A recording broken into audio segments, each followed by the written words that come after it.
Welcome to Tales of the Ever After.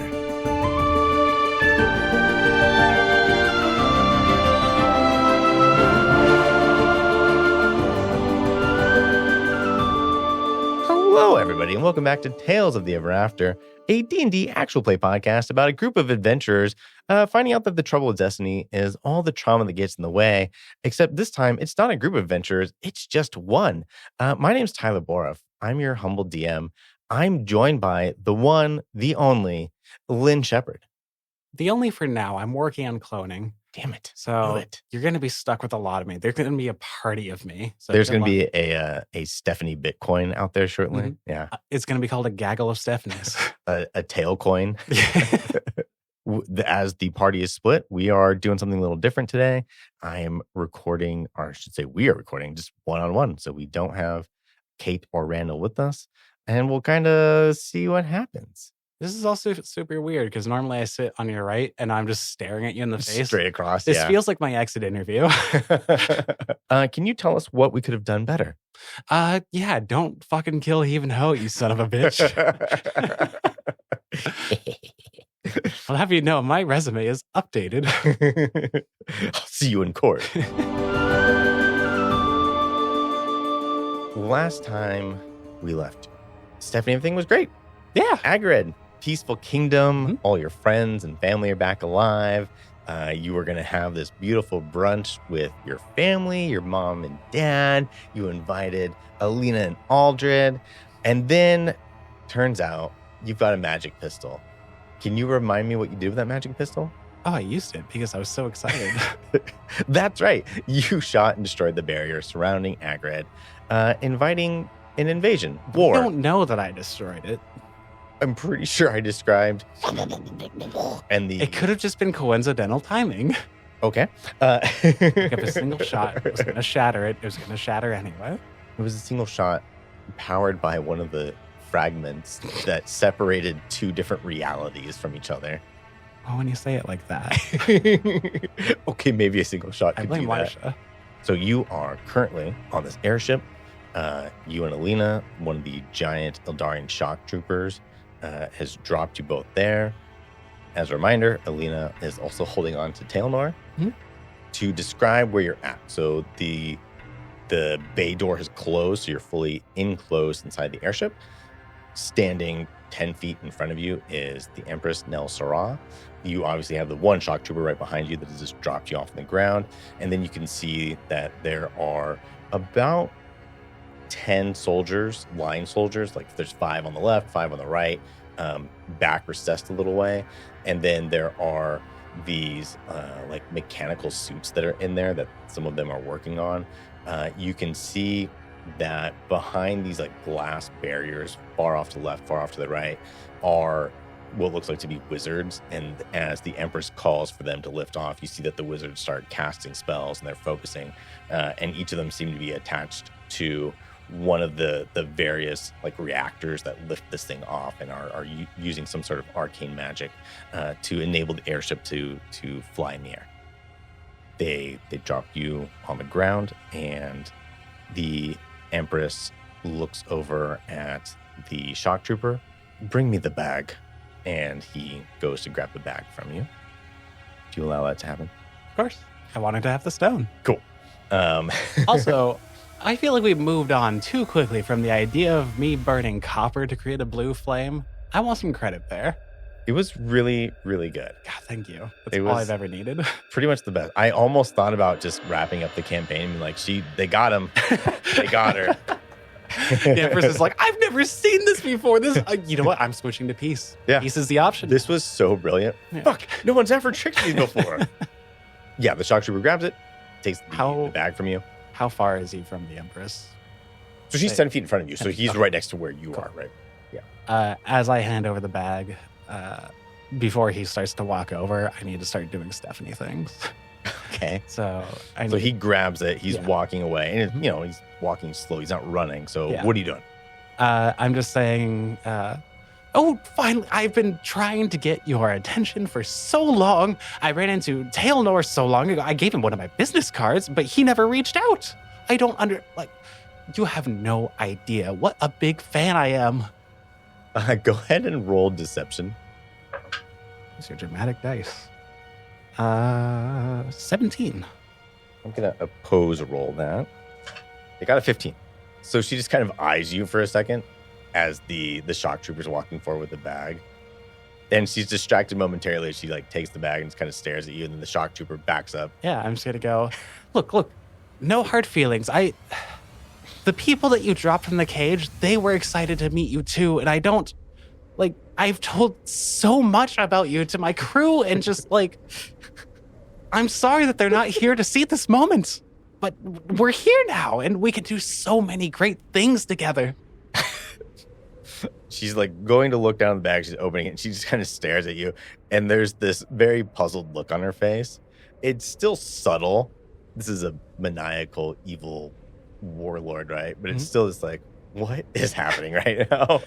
And then that look is quickly gone and replaced with one of anger. She sees the lit torch. She pulls it out from the bag, lets the bag drop.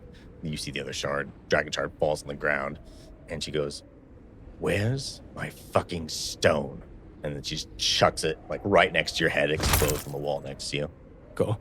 I think I just do that thing where just slightly move to the side to avoid it, you know? Yeah. But Stephanie's face is just going to feign shock and just be like, I had it. And then she's going to just I'm trying to figure out. I was like, what was she draw anger from? And I was like, oh yeah, the entire last episode. So she's going to draw anger from everything that she just saw, but she's trying to play a part here. Right. So she's just going to... That fucking elf. That fucking He took the fucking stone. I have worked so hard to bring that to you. I have had this entire plan. I have brought those two fools with me through the desert and through so much just to get here, to get you that stone so that we could move forward with so much to change the world and to do such great things together. And he took it when he touched me. She would have seen that, right? Yeah, you guys okay. were right. Yeah. I was like, otherwise, that's really weird out of context. Out of context. This is awkward. As you're explaining this, she had chucked the lantern at you. She walks forward and she pulls a dagger out that she's just holding towards, the blade is at the edge of Alina's neck. Mm-hmm. And then she pauses and listens to you finish the story. Go ahead and roll, with advantage, roll a deception check. Okay. I'm using different colored dice for very specific things, by the way. Cool. Natural 20. You see as her left hand is out, extended with that dagger towards Alina's neck. She bends at the elbow just a little. And there's this slight raising of her eyebrow as she's staring at you. She sees this anger.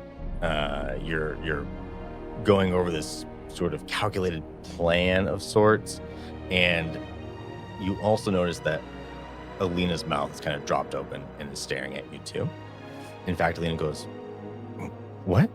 And the Empress smirks just a little bit. So if I get the impression that she's actually just going to kill Alina, then I know the rest of my plan has to go into motion right now. She pulls the dagger out towards her, but it's clearly, again, your deception has stayed whatever the plan that she had in this moment was. Yeah. And it's very clear that it has. So she's still threatening Alina, but it's not, that forward momentum of the action has been arrested. Okay, cool. And she just looks at you, and the Empress goes, no, why don't we find your friends then? I want my stones. Okay. I have to, I hate that I'm going to do this. Okay. I know where the stone is going. His sister is a druid. She created an entire city called Dimwood, which is near Lythak. I know you know where that is. She raises her eyebrow. She stares at you, and the eyebrow goes a little higher. You see her arm kind of comes back, contracts a little bit more closer to her body. I've been there. I have been chasing your trail, trying to get your attention for so long. Okay, she is a druid. She can go back there. She can follow. I don't know what the fuck druids do, but they're tree bastards. She is going back there. She needed a power source to power her whole network that she's controlling there because she's trying to raise an army against you. And I have been trying to delay her and sabotage her this entire time because you and I can do great things together. Look at what you did to this place. Look at how this used to be a beacon, a kingdom, and it fell before you. And you just crushed it again. Twice you have crushed a jewel in the desert like it was nothing. Why would I not want to support you in your endeavors? What's your armor class? 14. Appropriately, with a natural 20, with Alina's die, Alina fucking decks you in the face. Perfect. Which is only going to do regular melee damage. So you will take 6 bludgeoning damage. And I'm going to say on a nat 20, like, you can decide if it either, like, literally knocks you on your ass or you, like, fall back into the wall. Like, this is a fucking solid-ass punch. Yeah. Is the fire still burning? I mean, it's a little, like, it's Like just smoldering. Yeah. Well, I'm just saying I get punched into that and just like the embers fall around me. Okay, cool. Yeah, just no extra damage or anything. Just you kind of almost like put it out, like it just burns your skin as you hit it. And Alina goes, Stephanie, what the fuck is your problem? What are you saying? And the Empress just kind of grabs onto her shoulder and holds her there. And she's like lunging towards you. And the Empress pulls back. It sounds like she's saying she's not your little bird anymore. And you just see Alina's face is like growing red and her eyes are growing red and she's pulling back tears. She's like, this can't be what... Stephanie, what are you saying? How could you betray him? I am saying that there is a new world out here and the old one is gone. Something that you apparently haven't been able to accept over the last 30 years. You know we were stuck here. Well, the people that I knew would have tried harder. You see like her shoulders just, the fight goes out of her as you say this. She's still holding Tailnor, and you see like even Tailnor's kind of like nuzzled into her a little bit more. And whatever ferocity or this soldier disappears, and it's left with the little girl who suddenly feels very alone and abandoned suddenly. And you just see this like cruel smile on the Empress as she's just fully enjoying what's happening. And as she takes her arm off of Alina, she recognizes that whatever this is no longer a combatant as far as the Empress is concerned.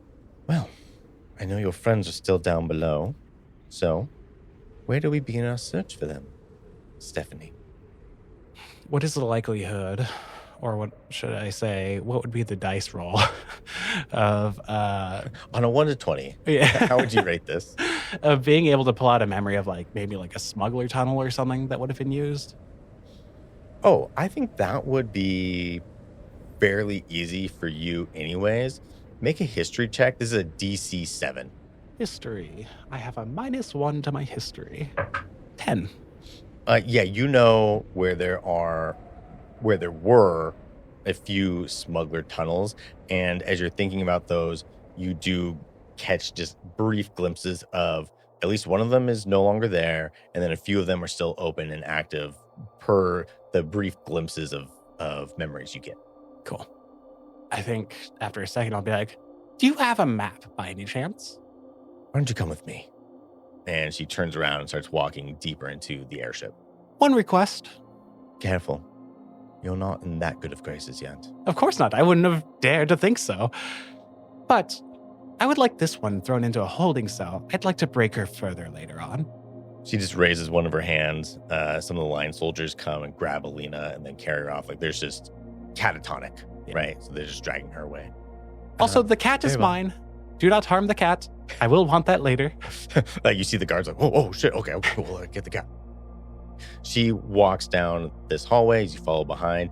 This is on the inside. Everything's like metal and stone. Like there's very little, at least visible wood. Probably surprising to you. Like prior to the cataclysm, you personally knew of like 2 airships in the entire world. And one of them was infamously used by the Ember Syndicate as they were fighting against the Eldarian Empire. So the fact that there was 4 here and then you're inside this one, in a world of magic, this is impressive and shocking. So she walks through the ship, you walk up some stairs and walks into this one room that looks like a war council room. So there's a bunch of soldiers in here, ones that are wearing really sharp, crisp uniforms, clearly not frontline, but also clearly battle-hardened individuals. There is another female tiefling. This one has light reddish skin.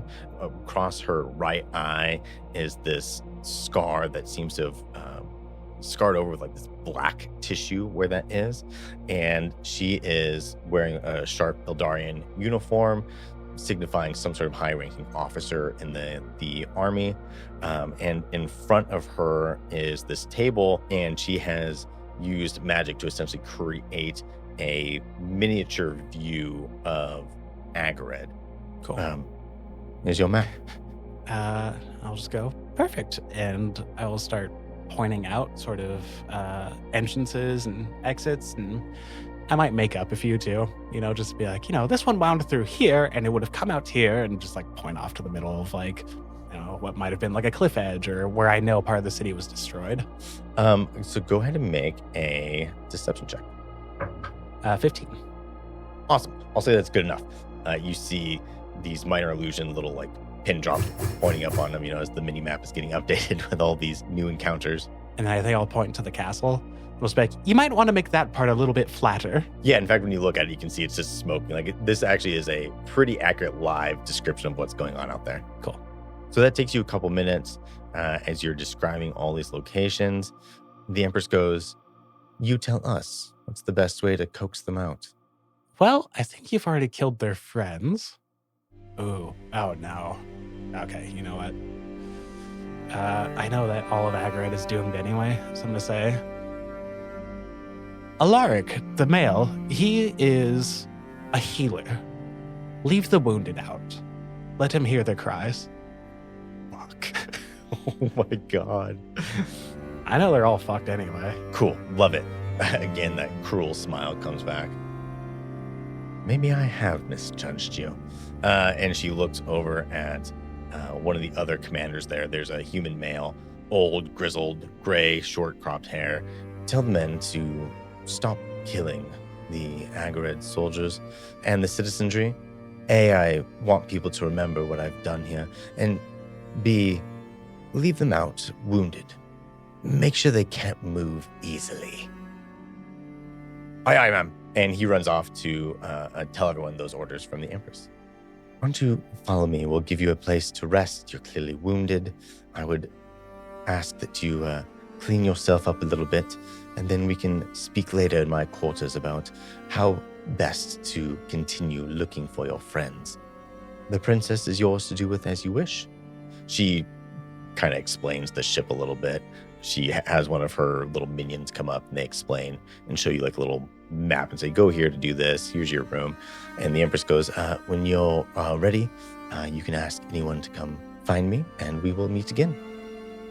Wonderful. It is so good to be in your presence finally. She smiles, this like toothy smile, fangs clearly out.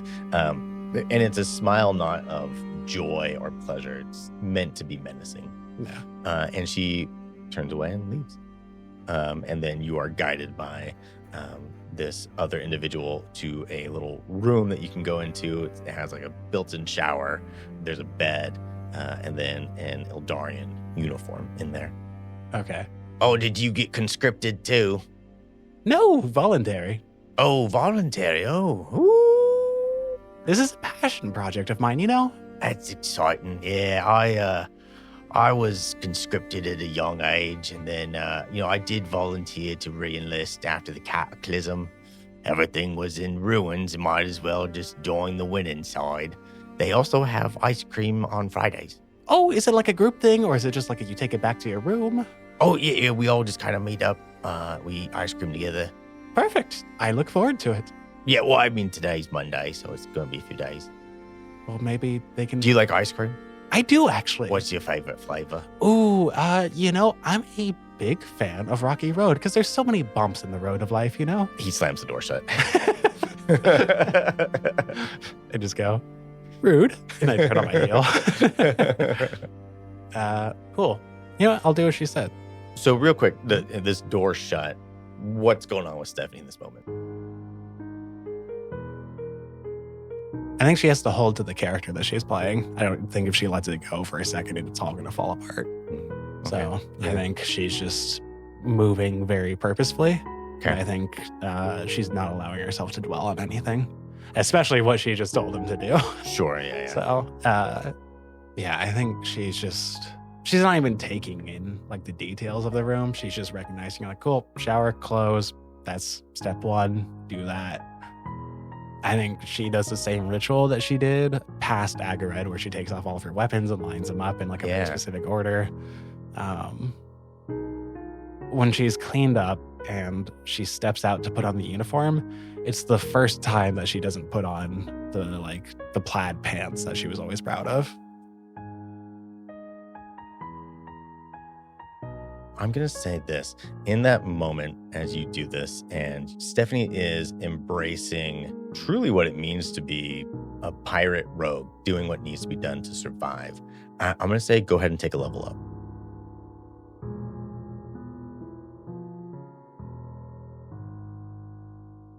It is a somber level up, but it is a level up in Stephanie's capabilities. So you've got the uniform on, took a shower, you went through your process of organizing and cleaning your weapons. I'll say about 30 minutes, maybe 45 minutes have gone by. What do you want to do? Did I get my bag back? No, you did not get it back. It would have been left in the hangar. In that case, then she will very carefully roll up her old pair of pants and then return to the hangar to get her bag. You're given free reign. You're able to walk around. You walk down there. There's some soldiers milling about. The bag's been like tossed into a corner to get it out of the way. Quietly to herself, she'll just go, rude, and then like pick it up. You know, once I have the bag back, I'm going to go back to my room briefly. Okay. Because we established that I have that notebook, so I can write a note. And I want to make something small, just like a quick note that just says like I'm talking like palm-sized. And it's just going to say, I'm sorry, I can't explain everything. Please trust me. And also, please eat this note. I don't feel like both of us getting caught. Cool. Do you want to take that to her now? Yeah, I think as I'm making my way there, I'll just be like, is there food available? You see one of the soldiers with, yeah, the mess hall's just right down the corner here. Cool. I'll just give him like a curt nod and then make my way over there. You go to the mess hall. There's just like a salad bar out there. This is a Monday, so I don't know. They've got like mac and cheese.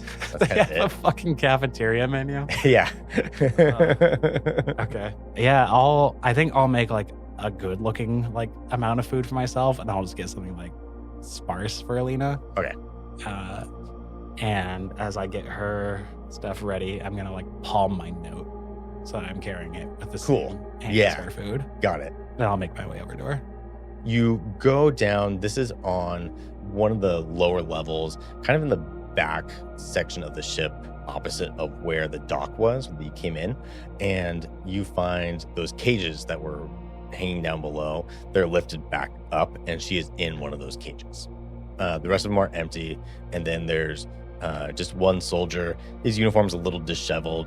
He's just in the back, like writing notes on a piece of paper. He's got a bunch of levers that are on the wall that clearly are assigned to each of the cages. There's one that clearly indicates it'll go up and down, like in and out of the ship, and then one that's like a release button for it to open up. Cool. Oh, hello. Hello. Tim. Put his hand up, shake your hand. Steph. What? Oh, yeah, your hands are full of food. Sorry. Hey, Steph. What you doing? Oh, well, I decided to get myself something to eat, exciting day and all. And I was just going to sit here and taunt this prisoner. Oh, can I watch? I'm just trying to learn how to taunt prisoners better. I try, and then I'm like, oh, you're dumb. And they're like, huh, I'm like, no, but you're dumb. Tim. Yeah. The excitement that you're showing here makes me feel like this isn't just about the job. This might be something personal for you that maybe we shouldn't do together as coworkers. Well, no, because it's like a calling, right? Like if you do what you love, you never work a day in your life. Right. But you do understand what I'm saying here, right? Like, we can be all, girl, we're going to get them. But when we cross that line where coworkers start making coworkers uncomfortable, that's when we truly become evil. Do you understand what I'm saying, Tim? Damn it, I've done it again. I keep making people uncomfortable. I'll just sit here. Hey. What? No, don't. You're listening. You're learning. Go get yourself something to eat, okay? You look peckish. It's probably a good idea. And he gets up and he leaves to go get some food. Perfect. Does she have Tailnor? Next to Tim, as he gets up, he was like by a desk, and you see there's just a little bed of clothes in the corner there, and Tailnor's on top of the bed of clothes. Perfect. I think once I see Tailnor is over there, I'll turn to Alina and just go, You see her, by the way. She is just sitting down. Her knees are up because there's not a lot of room, and her arms are just dead at her side. Like, she's not even relaxing on her legs. And she just has that 1,000-yard stare at like a 45-degree angle down into nothingness. Cool. You know, Agared's not the only thing that fell today. I'm gonna just kind of like pace around and try to get like in front of her to where she's looking at me. She doesn't look up, but you're standing like what line of sight you can be in. How much did she tell you about the stone? She shifts her body slightly so that way she can still have that 1,000-yard stare and not be looking at where you were. Because I have a feeling that she told you enough that once the stone was gone, everything else would be too. I think you understand that Agred fell for you 30 years ago, and for me 12 years ago, and for all of us today. It was never going to stand on its own. It was always destined to be gone. It was destined to crumble away into dust along with everyone and everything inside of it, whether it was today or 100 years from now. Those words linger in the air as there's just this eerie silence, just the magical vibrations of the ship as it's floating in the air. And after a few seconds, Alina, not having moved, still staring down. Why do you care so much? If it's destined to fall, why did you come back? I think she puts her arms like outwards to the sides, just still holding the food. Yeah, just being like, well, currently I'm trying to have lunch. And she's going to say, I think it's very important that you eat and keep up your strength for what's to come. Because this is not the end. I'm going to toss her food with a note underneath it and kind of try to like slide it across the cell to her. Okay, easy enough. Yeah, it goes in there. At this moment, you do see her eyes move to clock the food, but she makes no move to grab it. Yeah. Why feed me if you're just going to betray me like you betrayed your friends? Friends. Do you even know what that word means, Stephanie? I thought I did. I thought that I was learning what it could mean. But as with everything else, nothing stays forever. And, well, if there's one constant in life, it's that we all need to eat. I want to glance around the room. This is some magic vehicle full of Ildarians. Like, there's no way this room isn't monitored, you know? She's trying to play it off, like, very casual and, like, very petty. But ultimately, she's just looking for, like, any signs that, like, she's not crossing a line into being obvious with what she's doing. Yeah. Go ahead and make an investigation check. 15. You casually walk around. There's a logbook over where, what was his name? Tim was sitting. And you see there are the Eldarian, like, minimum wage posters in there. And call your HR rep if you know your rights. Yeah, know your rights right there. Empire minimum wage versus, Ilnora minimum wage. Paid sick leave. And yeah. And then you see there are these like lockers with gear and stuff. And in fact, on that 15, you notice Heave and Ho's gear has been tossed in there. As you look around, you do spot in the center of the room, there's these series of concave circles. And there's one in the center that is convex. And it is just ever so slightly blurry to look at. Make a Arcana check. I don't know if Stephanie would know what this is. Well, my Arcana is -1. Sweet. Okay, 18. What is up there is essentially a scrying orb. Sorry, I'm picturing like the dome cameras in like a Walmart. Yeah. Okay. Yeah, that's exactly what it is. 100%. Cool. I think she'll pick up the logbook, just like she's just surveying the room and just finding something interesting while she like talks shit. And she'll just kind of casually flip through it. You see Heave, Ho, Caius, and Glass Eye's names in there. From your recollection of the time that had passed, from you leaving to you getting to Agri, which is that 2-week time frame, you don't know how many days passed outside of your time bubble, yeah. But if that 2 weeks holds, it looks like they were captured about a week ago. Gotcha. Okay.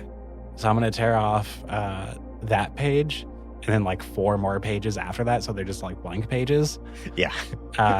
And I just want to crumple up like the blank pages. And then I just want to walk back to Alina's cage and just throw the crumpled up balls at her. Oh my God.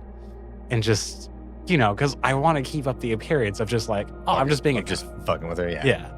Yeah. So yeah, I'm just going to like throw these at her and just be like, yeah, the first one just bounces right off of her temple. You want to know why I'm here? It's because I believe in something, and I believe in something that I am willing to risk everything for. And I am here because everything has put me on this path, and everything is being taken away, and everything must be sacrificed for this path. Do you understand me? I'm going to throw another ball at her. As you say that and you throw that, this is the second one you throw, and it hits her as you're going through this little monologue. She grabs onto the cage, grabs the bowl of food, stands up, chucks it at your face. She throws it at your face, like it just hits your shoulder and then goes everywhere. And she just looks at you and goes, I don't know who you became. You're not my friend. You're not the person who taught me how to be good and strong and brave. I don't know who the fuck you are. Why don't you just leave, Stephanie? Is she like up against the cage, like trying to like be in my face about it, or? Yeah. So she pulled it, she threw it, and she's like, right. So she's holding onto the bars. So on Stephanie's face, she's going to be doing like a very like cocky sneer. Mm-hmm. And she's going to lean forward. She's going to say, I wasn't there the first time you died, but I'm here now, okay? And I'm not going anywhere. And she's going to like set her hand on Alina's and just give it like a couple quick squeezes like she used to do when she was a kid. Fascinating. Go ahead, and this is a tricky one. I'm gonna say it is deception because you're being deceptive about being bad right now. And so you're trying to actually convince. Yeah, this is a deception roll. 24. You put your hand as you're saying this and you're leaning in, and her rage in that moment is to stay there and not to pull her hand away because she just wants to be in your face. And you give it those 2 light squeezes, and she hears you say, I'm here now. And she catches something in your eye where there's this moment of like, wait, what? I'm being here now? What's that worth? Stephanie backs away and throws her arms out to the side and says, whatever we make it's worth. I'm a businesswoman after all. There is a look of confusion in her face that is mixed with her doing calculus, where she's not quite sure what to make of this, but you've definitely put some cracks in the wall. As well, Of course, it's always about profit, right? However, we can just make our lives better at the expense of others.